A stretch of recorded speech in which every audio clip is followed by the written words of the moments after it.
قرآن میں 5 مقامات ایسے ہیں کہ جہاں پہ اپنی عبادت کا حکم دیا۔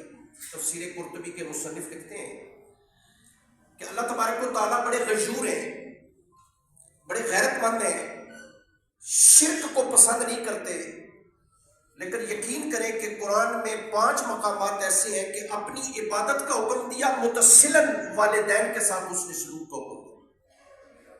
قرآن میں اللہ فرماتے ہیں وَاعْبُدُوا اللَّهَ وَلَا تُشْرِكُوا بِهِ شَيْئًا وَبِالْوَالِدَيْنِ إِحْسَانًا وَإِذَا أَخَذْنَا مِيثَاقَ بَنِي إِسْرَائِيلَ لَا تَعْبُدُونَ إِلَّا اللَّهَ وَبِالْوَالِدَيْنِ إِحْسَانًا وَقَضَىٰ رَبُّكَ أَلَّا تَعْبُدُوا إِلَّا إِيَّاهُ وَبِالْوَالِدَيْنِ إِحْسَانًا۔